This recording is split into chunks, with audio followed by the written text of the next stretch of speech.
Hi, what's up guys, Dusty here, and in this video I'm going to show you the PvP skill build that I've been using, and trust me, it's been crazy effective. I've got over a 90% win rate using this setup, and a lot of you have been asking for this video, so I finally sat down and started working on it yesterday. Now the PvP meta has been shifting big time. It used to be all about melee, but lately the game is leaning more and more toward range combat. Because of that, my build has evolved a lot from what I was using. That said, I've been running this version for a past couple weeks to be fair, and it's super effective and stable. So if you want to stay ahead of the curve and dominate PvP like I have, stick around, watch the video till the end, and I'll walk you through everything you need to know. Alright, now we're going to talk about the skills that you need to have. These are must-have skills for the proper build. So here, as you can see, I just respect everything, and it can help me to actually tell you what you need to level up first. First of all, we go to the Swordmaster tree and we're just going to level up whatever is about the stamina. Okay, I'm just going to get this but not going to use it. Knee charge is just not as useful as it was, and I will tell you why.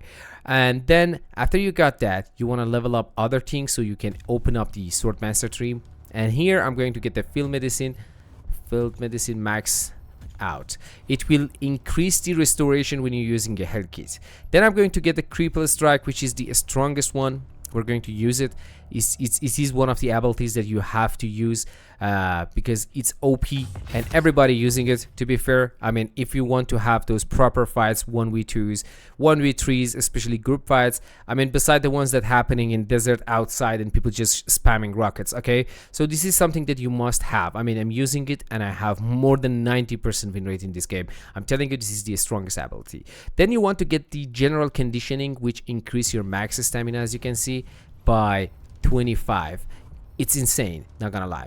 And then we're going to get the disciplined bursting. I'm going to use it as my proper technique. So right now we have crippling strike, and then we have disciplined breathing, which will give you a stamina recovery rate by 10%.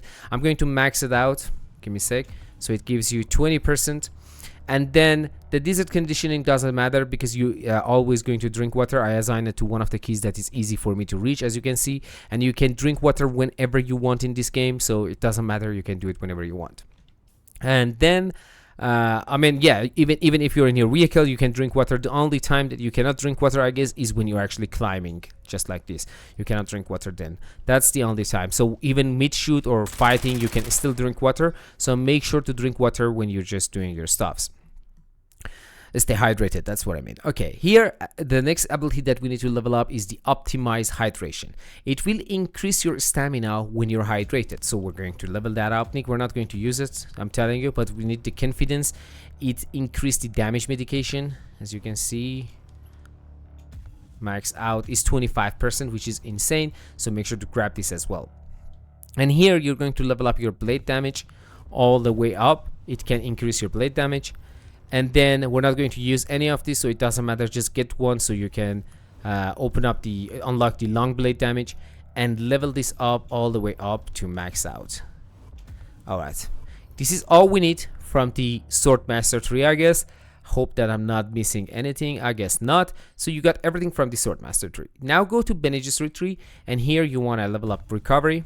It will increase the regen limit for you by 120%, and then level up 1 sun tolerance. It's good to have it. And then for the poison tolerance, max it out to 3 level. You need this as well. We're not going to use this technique, so make sure to level up the poison tolerance. This is a strong one to have. A lot of people these days using repeating rifle, which shoots poison at you, so you want to have that. All right.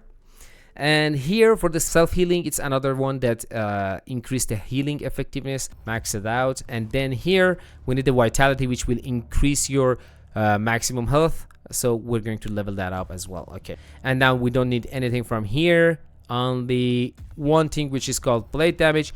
And if you're using a short weapon or something, make sure to level this up, but I do not suggest it. Stay with the rapier. It's the strongest weapon in the game, so we're going to level up the blade damage.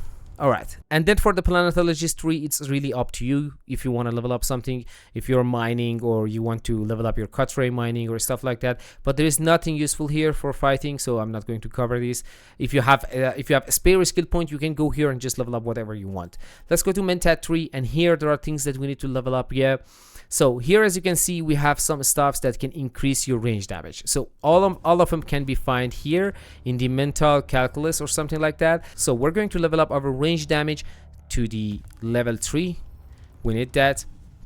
And then you can get the pistol damage, and I'm telling you why, because right now we're using the disruptor pistol as one of our primary weapon, right? So we're going to level this up so we can have more damage while shooting the disruptor pistol. I'm not going to level up it yet. We're going to keep these 2, and here, as you can see, nothing else. Yeah, we got everything that we need from here. We're going to level these 2 up if we have more skill points later. All right, we need the Shigawire. This is one of the abilities that you're going to use. Okay, I'm using it as my C button.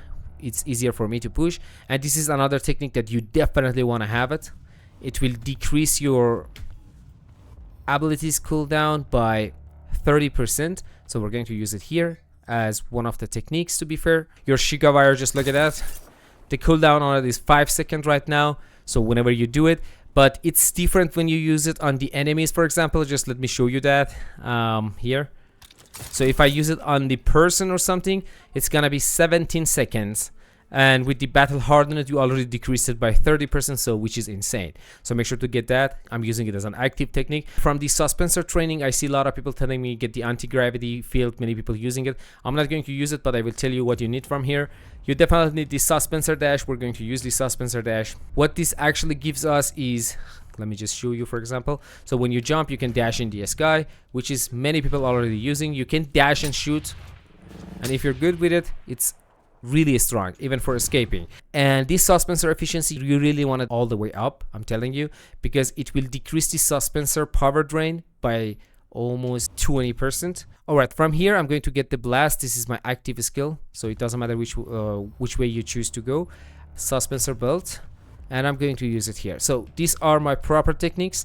These are the abilities that I usually use, and these are the passives that I already showed you, and we still have 25 more points. So we're going to increase our range damage, and here since I'm using the disruptor SMG, I'm going to level that up as well. Now we go back to Mentat tree to level up some of the stuffs here, like the passives. So we have some spare points. I'm going to level up the pistol damage and the rifle damage. And yeah, that's everything you need to know about the build and the skills you should be leveling up. Just one last piece of advice, stick with the build for a while, don't switch things up every week. And yeah, experimenting is part of the fun, but sometimes people bounce between builds too fast and never get really good with any of them. There are tons of PvP builds floating around the internet, but this one's different. It's unique, it works, and it's been super consistent for me. Everything I showed you today is what I actually use, and I built it through a lot of testing and grinding. Now stay tuned, because I've got another video coming soon where I'll break down my equipment, loadout, and inventory management for PvP. I didn't want to cram all that into one video, it would have been way too much. So yeah, level up those skills, try the build in 1v1s, group fights, outnumbered situations, and I promise you, you'll start to notice the difference. Thanks for watching. Make sure to drop a like, leave a comment down below letting me know what you think of this build. I always love hearing from you guys, and I try to reply to every comment and a bit of feedback. If you're new here, don't forget to subscribe to the channel. I've got a lot more PvP content on the way. Much love, and as always, peace out.